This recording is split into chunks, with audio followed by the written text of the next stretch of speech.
Hey there, folks and friends, Connecting Dots here. It's Wednesday, May 22nd, and if you haven't heard of it by now, well, I hope you're not a suspect of the FBI regarding the Boston Marathon bombing, because chances are you're going to end up dead. Here's the latest victim here. They went in and questioned this fellow, and, well, he predicted his death. He actually told his friend, I think I'm going to be set up. He had a bad feeling that he was going to die. Sure enough, they killed them here. I'm going to read a little bit of the story here. I'll leave a link to this one as well as everything else that you'll see in this video. Just a quick little update for some of you who may not be aware of what's going on here. Like I said, I'll read just a small portion of it here. It goes on to say that Ibrahim Tudashev, who knew the terrorist suspect through mixed martial arts and visited him in Boston prior to the bombings, wasn't the only friend of Tamerlan Tsarnaev that was investigated by the FBI. Kushnin Teremiv spoke with investigators before Tudashev was fatally shot and told reporters that his friend was skeptical about being framed by the enforcement agency. It goes on to say here, he goes on to say, I should say, that the FBI took me and my friend, the suspect that got killed. They were talking to us, both of us, and they said they needed him for a little longer, for a couple of more hours, and I left, and they told me they were going to bring him back. They never brought him back, Teremiv said. The suspect's testimony took an alarming turn, sparking conspiracy theories when he revealed that Tudashev had anticipated his fatal destiny. A little further down in that story, it goes on to say that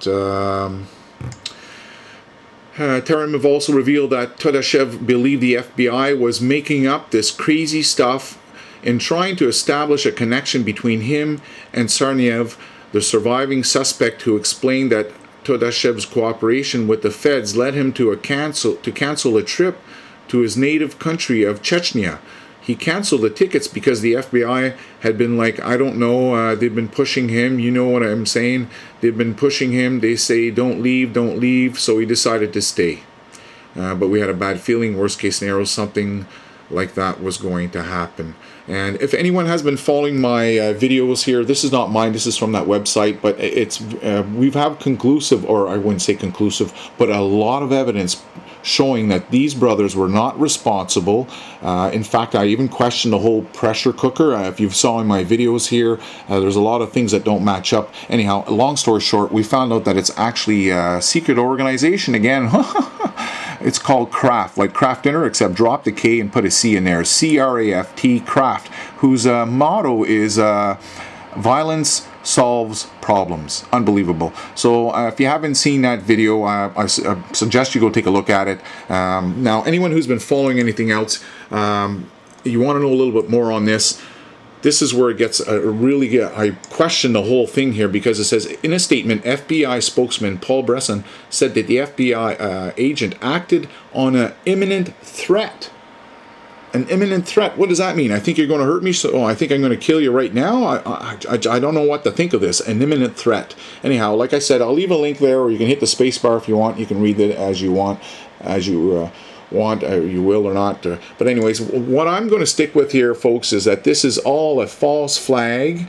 And if you don't know now, I suggest you really look into it. It became very evident when the younger brother, 19-year-old here, was caught in the back of the boat, and they proceeded to start shooting up the boat before trying to arrest him. They were clearly trying to kill him. If you don't know that yet here, I'll prove that in a second here. So this is the boat where he's arrested, and these are the bullet holes. Let me here, I'll pull up another picture. Oh yeah, so the reason why they all shot in that specific area here, I'll show you in a second, is because they had infrared helicopter on top flying right over the boat that night, and he knew exactly where he was laying down. And if you take a look here, here's the wheels from the trailer in that specific area right there.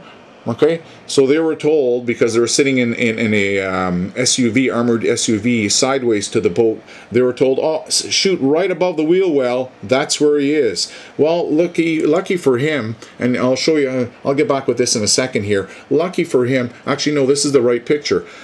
Lucky for him, there was a live well. Whoever owned that boat was a fisherman, and he obviously had a live well. So I think it's the walls of the boat itself, and then the live fish well It's an insulated well, and if you take a look here, as I'd mentioned, you can clearly see where the bullet holes were all in a certain specific area right above that wheel well. So they were told from the infrared camera that was looking up above, shoot him right there above the wheel well and you'll probably get him. Well, it turns out that it never worked out. They shot too high here, and like I said, I think the wheel well covered him, because if you take a look here in the background here, this is the next day where they're starting to tag all the bullet holes. You can see that there's none of them in the lower area right behind the wheel well, the live well, right? Everything is up above. If you take a look up here, you can see all the little holes, and they're being tagged, as I mentioned. So they put a little sticker here. This is regular police procedures. They're trying to identify who shot where and when. So basically, they've got this whole area covered, and as you can see, there's nothing down below. So he was saved by the live well. Now, what's interesting, if anyone's been paying attention to this, the world was told what? The world was told that the Boston Marathon bombing suspect, Tursunev, wrote a message in the boat. Unbelievable. That was the latest lie here, that they're really trying to propagate this. And look, what was the note? I mean, the bombings were a retribution for the U.S. crimes against Muslims in places like Iraq and Afghanistan, and the victims of the Boston bombings were collateral damage. The same way innocent victims have been collateral damage in the U.S. around the world. And now this is basically this is what was said here by John Miller, who is a former spokesman for the FBI. Those aren't the exact words. But what's interesting is, like, seriously, where did he write all these messages? Where was this written here? We're supposed to believe that this guy was laying down in the back of a boat, wounded, with, I don't think he had a lighter, and I don't think it would be a bright idea for him to turn on the lighter to start writing on the wall, because that's what we're told. He found the pen, he had a pen, and he wrote that message on the wall. I just don't see someone hiding from the police in the backyard in someone's boat with a white tarp over it, suddenly turning on the lights inside to try and see so he can write a message on the wall letting everyone know why he did the bombings. It just doesn't sound right. So I'm calling this 100% false flag, and now they're to the point where they're shooting other suspects. I don't know what to say, folks. This is not good news here, and I hope no one else ends up dead with this whole scenario, because it seems to me that the FBI, they want to shoot their man, kill him, and then ask questions later.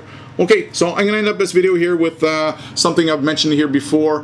YouTube is censoring my upload notifications. If you're a subscriber of mine, chances are you may not be getting my new uploads. So the best thing to do is come directly to my channel, Connecting Dots 2, as you see written on the screen there. And all of my videos are uploaded in chronological order. Unfortunately, that's going to be ending in 14 days because, in case you don't know, YouTube is up to more censorship. In 14 days, everyone's going to be forced to take the new look. So no more specializing your YouTube channel to make it look the way you want to make it look, and all your information here, all of this is gone. I don't know if you saw the new YouTube channels, but they're boring as hell.